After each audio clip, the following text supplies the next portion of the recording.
Second video है HTML का। इससे पहले हमने एक वीडियो बनाई थी HTML का, जिसमें हमने बात करी थी फंडामेंटल ऑफ HTML, और उसमें हम कुछ बेसिक टैग्स भी देखे थे, बेसिक टैग्स। और आज ये हमारा सेकेंड वीडियो है HTML का। इसमें हम जो कुछ रिमेनिंग हमारे फॉर्मेटिंग के टैग रह गए थे वो देखेंगे, और इसके साथ में इसमें हम लिंक लगाना सीखेंगे कि एक HTML डॉक्यूमेंट में कैसे कोई एक्सटर्नल लिंक या आपका कोई खुद का दूसरा पेज हो वो कैसे लगा सकते हैं, अदर वेब पेज को कैसे लगाते हैं एक HTML डॉक्यूमेंट में। और इसके साथ में हम आज आई फ्रेम भी सीखेंगे। वैसे आई फ्रेम इस वीडियो में हम इसलिए रख रहे हैं क्योंकि लिंक में एक चीज़ हमें बतानी है जो आई फ्रेम से रिलेटेड है, तो इसकी वजह से हम पहले आई फ्रेम देखेंगे फिर लिंक लगाना देखेंगे। तो बिना किसी देरी के शुरू करते हैं आज का ये वीडियो। तो पहले इसको क्लीन कर लेते हैं, और ये हमारा क्लास 2 होने वाला है, तो आप ट्यून रहना चैनल पे, और भी वीडियो आएंगे बहुत जल्द। तो आज हमारा क्लास 2 है, तो यहाँ पे मैं एक फ़ाइल बनाऊँगा। फाइल बनाने का आइकन हाइड हो गया, बेसिकली इसको फुल करते हैं। यहाँ पे हम बनाएंगे लेसन 2, और इसके अंदर एक डॉक्यूमेंट बनाते हैं lesson2.html के नाम से। ठीक है, ये सारी चीज़ें बेसिक हमने देखी थी लास्ट वीडियो में, तो आप अगर नहीं देखो लास्ट वाला वीडियो तो उसका लिंक मैं डिस्क्रिप्शन में डाल दूँगा, आप उसको एक बार देख लेना। अगर ये चीज़ें बेसिक नहीं आती है आपको तो इसमें फिर दो चीज़ें आएंगी, एक तो एक हेड आएगा और एक होती है इसमें बॉडी। ठीक है, और हेड में हम डालते हैं पेज का टाइटल, तो वो भी मैं डाल लेता हूँ टाइटल, और ये है हमारा लेसन 2। ठीक है, और इसको लाइव पब्लिश कर लेते हैं एक बार। तो ये क्या होगा, इससे हमारे ब्राउज़र में ये खुल के आ जाएगा। ये सारी चीज़ें हमने देखी है लास्ट वीडियो में। अभी के लिए मैं यहाँ पे क्या करूँगा, एक हेडिंग टैग ले लूँगा H1, और उसमें हम डाल देते हैं लेसन 2। ठीक है, ये आ गया यहाँ पे। तो आज जो सबसे पहले टैग हम देखेंगे वो है EM टैग। ठीक है, EM टैग बेसिकली क्या होता है, ये EM का मतलब होता है यहाँ पे एम्फेसाइज्ड। ठीक है, EM टैग। अभी एम्फेसाइज्ड का मतलब क्या होता है, इसमें दिखाता है एम्फेसाइज्ड टेक्स्ट। प्रोनाउंस भी नहीं करने आ रहा है मुझे, तो क्या होता है एम्फेसाइज्ड टेक्स्ट। ठीक है, अभी इसका एग्जैक्ट मतलब तो मुझे इतना नहीं पता है क्या होता है एम्फेसाइज्ड मतलब, बट हाँ इसका जो ब्राउज़र में आउटपुट होगा वो बेसिकली थोड़े से इटैलिक फॉर्म में आ जाता है इसका टेक्स्ट। ठीक है, मैं यहाँ पे कर्सर चेंज करता हूँ, एम्फेसाइज्ड टेक्स्ट। ठीक है, आप देख सकते हो इसका आउटपुट यहाँ पे आ गया। उसके बाद हम देखने वाले हैं स्मॉल टैग। बेसिकली HTML में अगर आप लास्ट के वीडियो में टैग, एट्रीब्यूट्स और एलिमेंट समझ गए हो तो वही होता है HTML। ऑलमोस्ट आप कह सकते हो कि आप HTML सीख गए हो। उसके बाद हमें बस ये जानना है कि और कौन कौन से टैग है और किस पे क्या एट्रीब्यूट्स हमें लगाने हैं। तो नेक्स्ट टैग है हमारा स्मॉल टैग। ठीक है, इसका आउटपुट क्या होगा, ये बेसिकली स्मॉलर दिखेगा। अगर आप देखोगे यहाँ पे तो ये स्मॉल टैग का टेक्स्ट जो है वो इसके कंपेरिजन में थोड़ा सा छोटा दिख रहा है। बस यही है स्मॉल टैग, ये टेक्स्ट को थोड़ा छोटा कर देगा। नेक्स्ट है हमारा मार्क टैग। मार्क टैग क्या करता है, मार्क टैग बेसिकली टेक्स्ट को हाईलाइट कर देता है, मार्क्ड टेक्स्ट। ठीक है, ये है मार्क टेक्स्ट। ठीक है, उसके बाद हम देखते हैं इंसर्टेड। लास्ट वीडियो में I don't know INS tag काम नहीं करी थी, बट INS टैग क्या करता है, ये टेक्स्ट को थोड़ा सा अंडरलाइन कर देता है। Inserted text. ठीक है, ये आप देखोगे तो ये थोड़ा सा अंडरलाइन हो गया। इसका मतलब ये लाइक उसके साथ यूज होता है जो हमने लास्ट वीडियो में देखी थी, डिलेटेड टैग, जहाँ पे मैंने आपको बताया था कि डिस्काउंट वाला हो, कि अगर जो डिस्काउंट चल रही है तो जो एक्चुअल प्राइसिंग होती है वो कट जाता है और उसके जगह पे एक नई प्राइसिंग आ जाती है। तो आप इसको डिलेटेड मान के चलो कि इसको डिलीट कर दिया हमने और इसके जगह पे ये हमने इंसर्ट कर दिया, तो कुछ इस तरीके से ये होता है। ठीक है, फिर उसके बाद हम देखते हैं ब्लॉक कोड टैग। क्या होता है ये block code? Block code basically कोई अदर वेबसाइट से आप कुछ टेक्स्ट या कुछ कोटेशन ला सकते हो, और उसके लिए यूज में लिया जाता है ब्लॉक कोड टैग का। ये बेसिकली टेक्स्ट को एक इंडेंट प्रोवाइड करती है। मैं दिखाता हूँ, जैसे देखो दूसरी टेक्स्ट यहाँ से स्टार्ट हो रही थी और जो भी अदर टैग थे वो सेम ही लाइन में स्टार्ट हो रहा है। तो ब्लॉक कोड के साथ क्या है, एक तो ये नया लाइन में आ गया और ये यहाँ से स्टार्ट नहीं होके एक इंडेंटेशन के साथ यहाँ से स्टार्ट हो रही है। तो ये है ब्लॉक कोड टैग, ठीक है। उसके बाद हम देखते हैं Q tag. Q stand for quotation. Q tag में क्या होता है, बेसिकली टेक्स्ट के दोनों तरफ ये एक कोटेशन मार्क ऐड कर देगा, ठीक है। ये एक कोटेशन मार्क आ गया। यहाँ पे अगर आप देखोगे तो टेक्स्ट के अराउंड यहाँ पे भी और यहाँ पे भी मैं मार्क करके दिखा देता हूँ इसको थोड़ा सा। ये यहाँ पे आप देखो और यहाँ पे एक ये कोटेशन मार्क आ गया, ठीक है। ये होता है क्यू टैग से। उसके बाद हम देखते हैं एब्रिएशन टैग।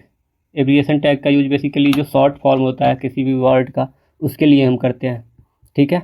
इसका टैग होता है ABBR। इसके अंदर जैसे मान लीजिए हम लिखते हैं HTML, ठीक है। तो ये आउटपुट तो हमें ऐसा ही दिखेगा और इसके नीचे एक डॉट डॉट डॉट आ जाता है। और HTML इस टैग का एक एट्रीब्यूट्स होता है टाइटल। तो यहाँ पे हम दे सकते हैं कि इसका फुल फॉर्म क्या होगा। जैसे HTML का फुल फॉर्म क्या होता है, हाइपर टेक्स्ट मार्कअप लैंग्वेज होता है, ठीक है। और इसको सेव करेंगे, ये यहाँ पे हमें ऐसे नहीं दिखेगा। क्या होगा, जैसे ही आप इस पर कर्सर को ले जाके रखोगे तो आप यहाँ पे देखो, जैसे ही हम इस पर कर्सर ले जा रहे हैं तो यहाँ पे हमें इस एब्रिएशन का जो फुल फॉर्म है वो हमें दिख रहा है। ये होता है एब्रिएशन टैग। आगे बढ़ते हैं। आगे है हमारा एड्रेस टैग। एड्रेस टैग का बेसिकली जो प्रैक्टिकल यूज है वो हम कोई कॉन्टैक्ट इन्फॉर्मेशन के लिए करते हैं। कॉन्टैक्ट इन्फॉर्मेशन, अभी ये कोई फिजिकल एड्रेस हो सकती है या मोबाइल नंबर हो सकता है, ईमेल एड्रेस हो सकता है, कुछ भी हो सकता है। और ये भी थोड़ा इटैलिक फॉर्म में आ जाता है, बस यही डिफरेंस है इसका, और कुछ नहीं है। उसके बाद हम देखते हैं BDO टैग। BDO टैग, ठीक है। लोरेम 5 लेके चल रहे हैं इसमें। वैसे ही अभी यहाँ पे कोई डिफरेंस आपको दिखेगा नहीं, बट इसके साथ एक आती है DIR एट्रीब्यूट्स, ठीक है। DIR basically stand for direction. इसका मतलब होता है डायरेक्शन। और ये सारे ही टेक्स्ट के जितने भी टैग हैं वो सारे पे ये वर्क करता है। ऑल टेक्स्ट टैग पे ये वर्क करेगा, ठीक है। बट ये अदर टैग पे थोड़ा डिफरेंट वर्क करता है और वीडियो पे थोड़ा डिफरेंट वर्क करता है। डिफरेंस क्या है मैं अभी दिखाता हूँ आपको। जैसे इसकी जो बाय डिफ़ॉल्ट वैल्यू होती है वो होती है लेफ्ट LTR। बेसिकली ये होती है LTR। LTR stand for left to right, ठीक है। ये हम यहाँ भी डाल देते हैं, किसी एक और टैग पे इसको हम डालेंगे LTR को, DIR LTR, ठीक है। ये बाय डिफ़ॉल्ट होती है सभी टैग पे। इसकी एक और वैल्यू होती है RTL। RTL stand for right to left. आप देखो ये text right to left direction में आ गया, मतलब अब ये यहाँ से स्टार्ट हो रहा है।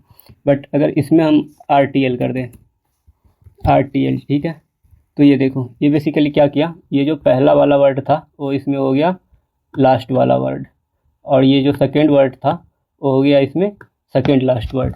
बेसिकली इन्होंने वर्ड को क्या करी, स्वाइप कर दी अपोजिट डायरेक्शन में, ठीक है।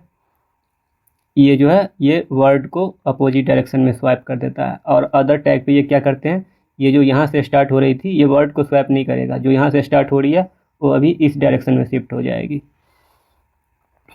ठीक है। ये होता है BDO टैग। अब हम देखते हैं आई फ्रेम टैग। उसके बाद हम देखेंगे लिंक, ठीक है। तो आई फ्रेम क्या होता है, बेसिकली अभी मान लीजिए आपका ये एक डॉक्यूमेंट है, ठीक है, एक ये प्रॉपर HTML की डॉक्यूमेंट है। अगर इस डॉक्यूमेंट के अंदर मान लीजिए यहाँ पे हमें कोई दूसरी एक डॉक्यूमेंट ओपन करनी है इतने साइज में, ठीक है, तो ये होगा आई फ्रेम टैग से, ठीक है, आई फ्रेम टैग से। इसके थ्रू हम एक्सटर्नल कोई वेब पेज भी लोड कर सकते हैं, और जो हमारा खुद का कोई इंटरनल जो हमने वेब पेज बना रखी है उसको भी हम लोड कर सकते हैं।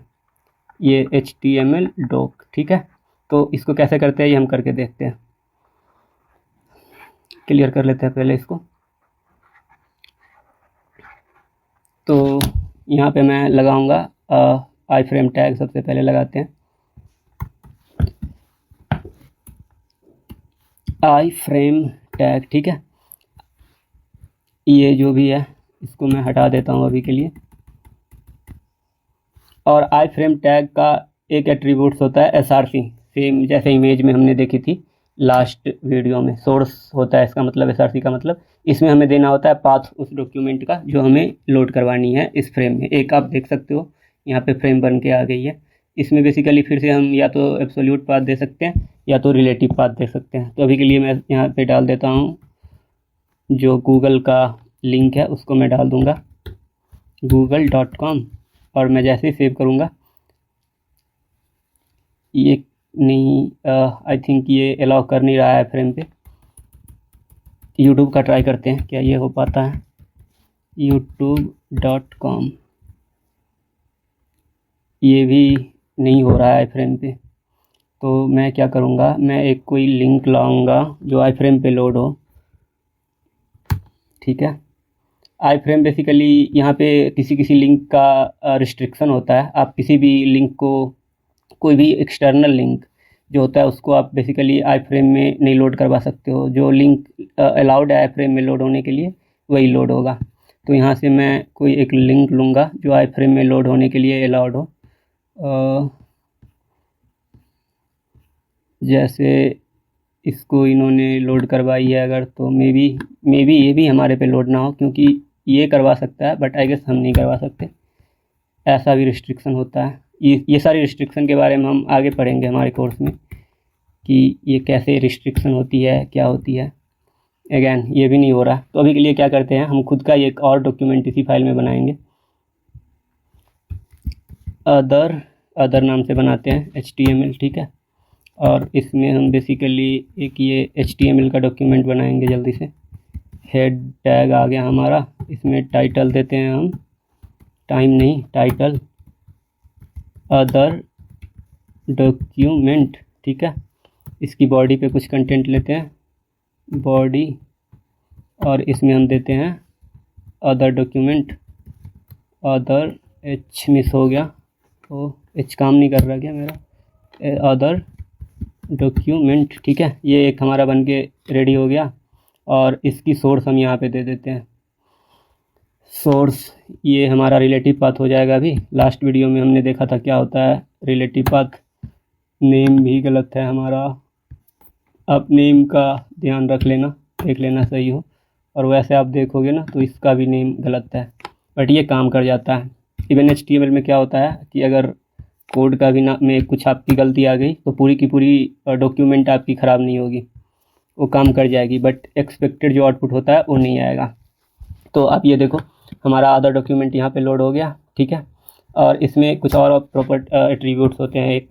इसका एक तो होता है विड्थ, जो इसकी विड्थ डिफाइन करेगी।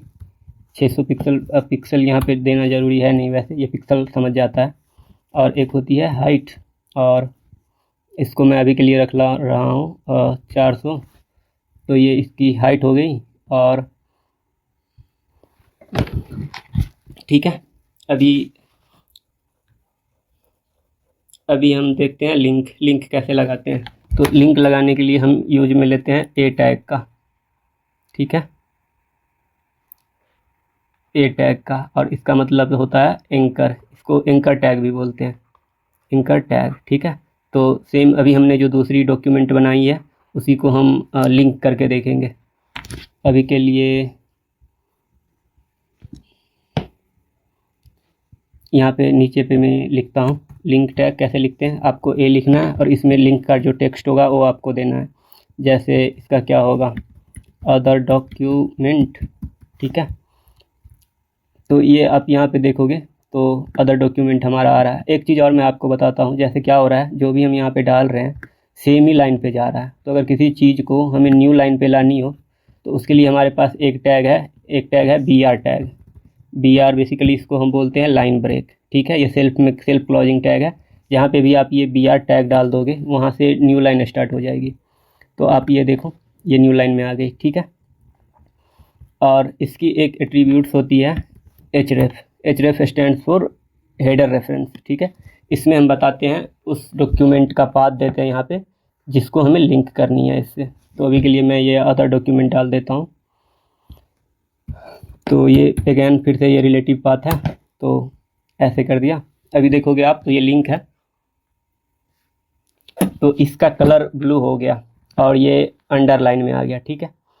अभी जैसे ही आप इस पर क्लिक करोगे तो ये जो अदर डॉक्यूमेंट हमने बनाई थी वो लोड हो जाएगी। और इवन इसमें आप यूआरएल भी डाल दे सकते हो, और इसमें कोई सा भी यूआरएल काम करेगा। मैं अगर गूगल का डाल दूँ, google.com,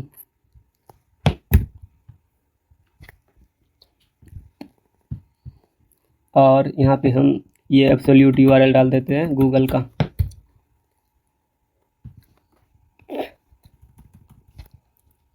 और यहाँ पे भी लिख देंगे हम गूगल, ठीक है। अभी जैसे ही आप इसको क्लिक करोगे तो आप गूगल के पेज पे चले जाओगे, आ गया गूगल खुल के, ठीक है।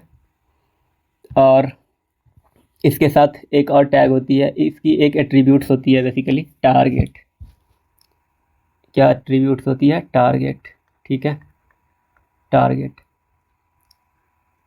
एट्रीब्यूट्स। और इसके वैल्यू हो सकते हैं, एक तो अंडरस्कोर सेल्फ होती है इसकी वैल्यू, जो बाय डिफ़ॉल्ट होती है, डिफ़ॉल्ट। ये अगर आप नहीं भी दोगे तो टारगेट सेल्फ यहाँ पे है। और इसकी दूसरी वैल्यू होती है, वो होती है अंडरस्कोर ब्लैंक, ठीक है। ब्लैंक, इससे क्या होगा, अगर किसी लिंक पे आप टारगेट अंडरस्कोर ब्लैंक दिए हो तो वो लिंक आपको न्यू टैब में खुलेगी, ठीक है। और फिर तीसरी होती है, ये बेसिकली हमारी दूसरी है और ये पहली है, ये होती है अंडरस्कोर पेरेंट, PARENT, पेरेंट, ठीक है। ये कंप्लीट विंडोज़ पे खुलेगी। ये कैसे काम करती है वो मैं बताऊंगा आपको।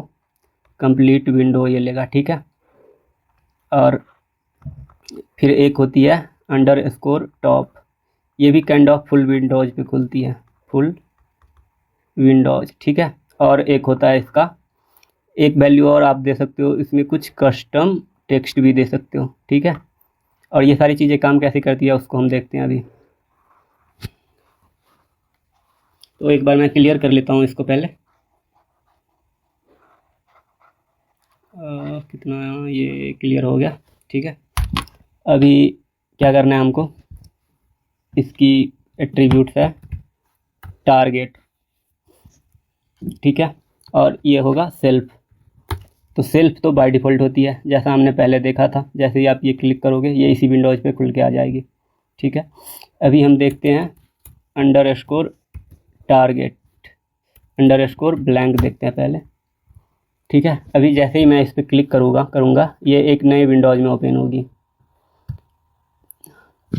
आप देखो ये नए विंडोज़ में ओपन हो गई, ठीक है। अब हम देखेंगे पेरेंट और सेल्फ। पेरेंट और सेल्फ देखने के लिए क्या करते हैं, हम यहाँ से इसको हटाते हैं और ये जो हमने एक और पेज बनाई है जिसको हमने आई फ्रेम में से लोड करी है, इसी पेज पे, इस पेज पे बेसिकली हमने इस पेज को लोड करी है आई फ्रेम टैग के मदद से, ठीक है। तो लिंक मैं अभी इस आई फ्रेम वाले डॉक्यूमेंट में लगाऊंगा, तो ये लिंक बेसिकली यहाँ पे आ जाना चाहिए, ठीक है। ए टैग, सॉरी क्या हो गया, ए टैग, और इसकी एट्रीब्यूट्स हम देंगे जो हमारी पहली डॉक्यूमेंट है वो, ठीक है। अदर डॉक्यूमेंट नहीं, लेसन 2 डॉक्यूमेंट, फर्स्ट पेज है ये हमारा, फर्स्ट पेज, ठीक है। ये आ गया। अभी क्या करते हैं हम, अभी आप देखो जैसे ही हमने इस पर क्लिक करा तो ये जो हमारा पहला पेज है वो इसी आई फ्रेम में यहीं पे खुल के आ गई, ठीक है।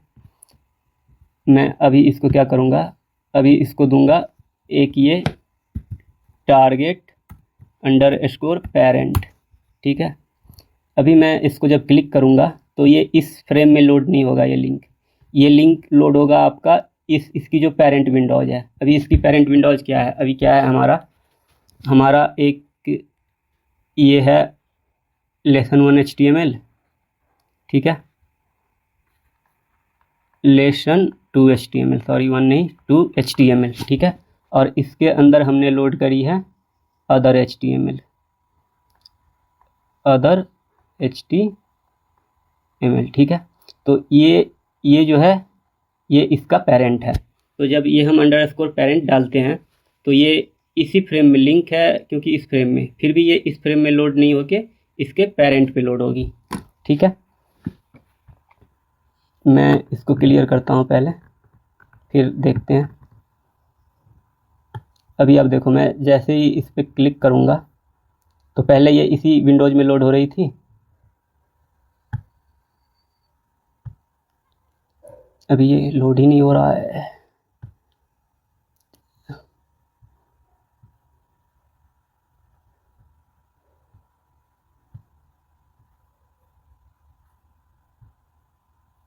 आई गेस ये यहाँ पे लोडेड ही है, इसके वजह से नहीं हो रहा है। तो क्या करेंगे, यहाँ पे हम एक रिलेटिव URL डाल देते हैं, एब्सोल्यूट URL डाल देते हैं,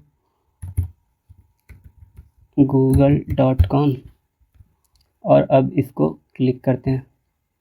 आप देखो google.com पूरी की पूरी हमारी विंडोज़ में लोड हो गई। लेकिन अगर मैं इसको हटाता हूँ और सेल्फ रखता हूँ, ये बाय डिफ़ॉल्ट सेल्फ होता है, तब क्या होता है, गूगल इसमें लोड होने का ट्राई कर रहा है, बट जैसे हमने पीछे देखा कि आई फ्रेम में हम गूगल को लोड नहीं कर सकते, उसके वजह से गूगल ने हमारा कनेक्शन रिफ्यूज़ कर दिया और ये लोड नहीं हो पाया। ठीक है, उसी तरीके से एक होती है टॉप। ठीक है, अब इससे क्या होगा, ये इसी में लोड होगा, बट ये फुल पेज पे लोड हो रहा है फिर से। ठीक है, और यही था लिंक टैग। उसके बाद हम देखते हैं,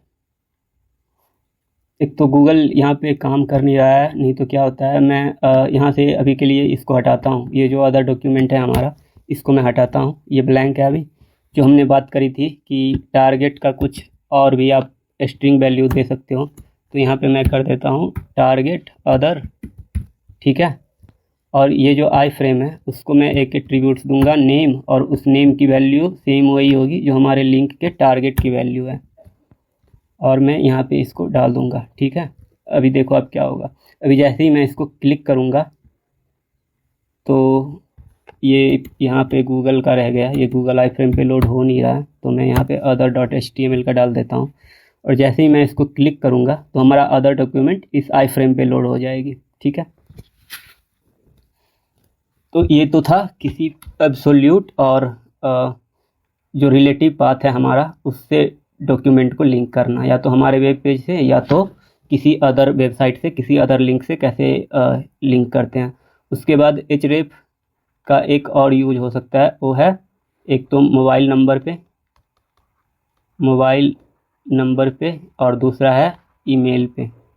ठीक है, इस पे क्या होगा, अगर आप मोबाइल नंबर से इसको लिंक कर रहे हो तो मोबाइल फ़ोन में अगर कोई इस लिंक पे क्लिक करता है तो वो नंबर सीधा डायल पैड पे आ जाएगा। आपने देखा होगा किसी वेबसाइट पे कई बार क्या होता है, नंबर लिखा होता है और उसको जैसे ही आप क्लिक करते हो वो नंबर डायल पैड पे ओपन होकर आ जाता है। तो ये भी होता है ए टैग से ही, एंकर टैग से ही। और ईमेल से जब आप उसको लिंक करोगे तो उसको क्लिक करने पे वो जो ईमेल आईडी है वो एज ए रिसिप्ट आपके मेल का जो ऐप होगी या जो भी कॉन्फ़िगर्ड होगा आपके मोबाइल या कंप्यूटर पे, उस पे वो होके आ जाएगा, ओपन हो जाएगा। तो कैसे करते हैं लिंक, देखते हैं। पहले हम देखेंगे मोबाइल नंबर से। तो मोबाइल नंबर से लिंक करने के लिए मैं यहाँ पे लिख दूँगा कॉल मी। ठीक है, ये आ गया यहाँ पे कॉल मी, और ये जो लिंक है इसमें हम डालते हैं, इसमें डालना है आपको TEL, टेलीफोन बेसिकली, फिर ये कॉलन, और फिर कंट्री कोड के साथ मोबाइल नंबर आपको डाल देना है। ठीक है, अभी आप इसको जैसे ही क्लिक करोगे ये बोल रहा है कि कोई क्योंकि इस पे डायल पैड होता नहीं है, तो बेसिकली आपके लैपटॉप में कोई ऐप ऐसा कॉन्फ़िगर्ड होना चाहिए जो मोबाइल नंबर को हैंडल करे, जो कॉल को हैंडल करे। अभी के लिए इसमें कोई है नहीं। अगर मोस्ट ऑफ द केस में क्या होता है, अगर स्काइप या कुछ ऐसा आपके सिस्टम में इंस्टॉल्ड है तो ये उसको ओपन कर देगा। ठीक है, अभी हम देखते हैं मेल के साथ इसको कैसे वर्क काम किया करता है। ये मेल मी, और मेल के लिए आपको क्या करना है, यहाँ पे इसको हटाओ और यहाँ पे आपको डालना है मेल टू, फिर कॉलन, और उसके बाद आपको वो ईमेल डाल देनी है जिसे आपको लिंक करवानी है। मैं अभी के लिए डालता हूँ abc@gmail.com। ठीक है, आप इसको सेव करोगे, जैसे ही अभी इसको क्लिक करोगे आप तो ये मेल पे ओपन हो जाएगी। ठीक है।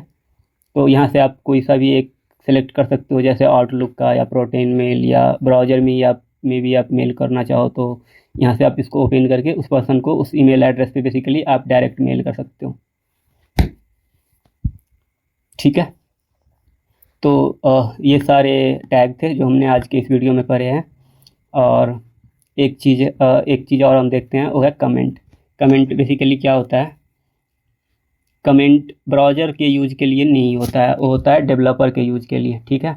आप सपोज करो कि आप एक डॉक्यूमेंट बना रहे हो जो बहुत बड़ी है, उसमें बहुत सारे टेक्स्ट है, ठीक है, और मे बी आप कुछ टाइम बाद उस डॉक्यूमेंट को एडिट करने हो, मे बी 6 महीने बाद या 1 साल बाद, या ऐसे भी हो सकता है आपने आधा काम कर लिया और आधा काम कोई अदर डेवलपर उस पर करेगा, ठीक है। तो आपने क्या चीज़ कहाँ पे रखी है, क्या कोड कहाँ पे लिखे हो, वो इवन दूसरे डेवलपर को समझ आना भी ज़रूरी है ताकि वो डॉक्यूमेंट को समझ पाए। और या तो बहुत टाइम बाद अगर आप एडिट कर रहे हो तो आपको भी याद नहीं रहेगा क्या चीज़ें कहाँ पे है, तो उसके लिए यूज होता है कमेंट, ठीक है। कमेंट बेसिकली क्या होता है, आप अपने हिसाब से कुछ भी टेक्स्ट लिख सकते हो इस डॉक्यूमेंट में, बट जब वो ब्राउज़र पे रेंडर होगा तो ब्राउज़र उसको इग्नोर कर देगा। अभी के लिए अगर आप यहाँ पे कुछ भी लिख दो कहीं पे भी, जैसे मैं अगर यहाँ पे मार्क करना चाहूँ कि ये मेरा हेडिंग है, दिस इज माय हेडिंग, और सेव करूँ, तो अब देखो ये टेक्स्ट यहाँ पे आ जाएगा, this is my heading. But इसी को कमेंट में मैं लिखूँ, कमेंट कैसे लिखते हैं, एक ये एंगुलर ब्रैकेट, फिर ये एक्सक्लामेशन मार्क, फिर ये 2 बार हाइफन, और फिर ये और ये क्लॉज, ठीक है। तो अभी के लिए आप देखो ये थोड़ा सा लाइट शेड में आ गया ये टेक्स्ट, मतलब ये कमेंट हो गया है अभी। इसको मैं अगर सेव करूं तो ये यहाँ से चला जाएगा, ठीक है। तो ये होता है कमेंट। और कमेंट आप किसी एक एलिमेंट को, मान लीजिए इसको हमें हाइड करनी है तो आप इसको कमेंट कर सकते हो, ठीक है। इसको अगर हम कमेंट कर देंगे तो क्या होगा, ब्राउज़र इसको इग्नोर कर देगा और इसको रेंडर नहीं करेगा। आप देखोगे तो यहाँ से एम्फेसाइज टेक्स्ट था पहले, ये गायब हो गया। और इवन आप एक साथ एक से ज़्यादा लाइन को भी, जितने लाइन को आप चाहो कमेंट करना उतने लाइन को इसमें, इसके और इसके बीच में रैप कर दो, और जैसे ही सेव करोगे तो ये जो भी आप कमेंट करे हो वो चला जाएगा। और अगर आपको फिर से इसे वापस लाना हो तो आप इसको ये हटा दो यहाँ से, इसको हम बेसिकली बोलते हैं अनकमेंट करना, ठीक है। तो यही था आज का वीडियो। आपको कैसी लगी आप कमेंट करके बताना, क्या चीज़ें समझ में आई नहीं आई, और कोई फीडबैक हो आपके एंड से तो आप शेयर करना। कम्युनिकेशन बाई डायरेक्शनल हो तो बेटर होगी हमारे लिए भी, और मैं भी क्लियर होता जाऊंगा कि मैं जो बता रहा हूं वो आपको अच्छे से समझ में आ रही है। और वीडियो अच्छी लगी तो लाइक कर देना, और अब वेब डेवलपमेंट कंप्लीट सीखना चाहते हो तो चैनल को सब्सक्राइब कर लेना। Thank you.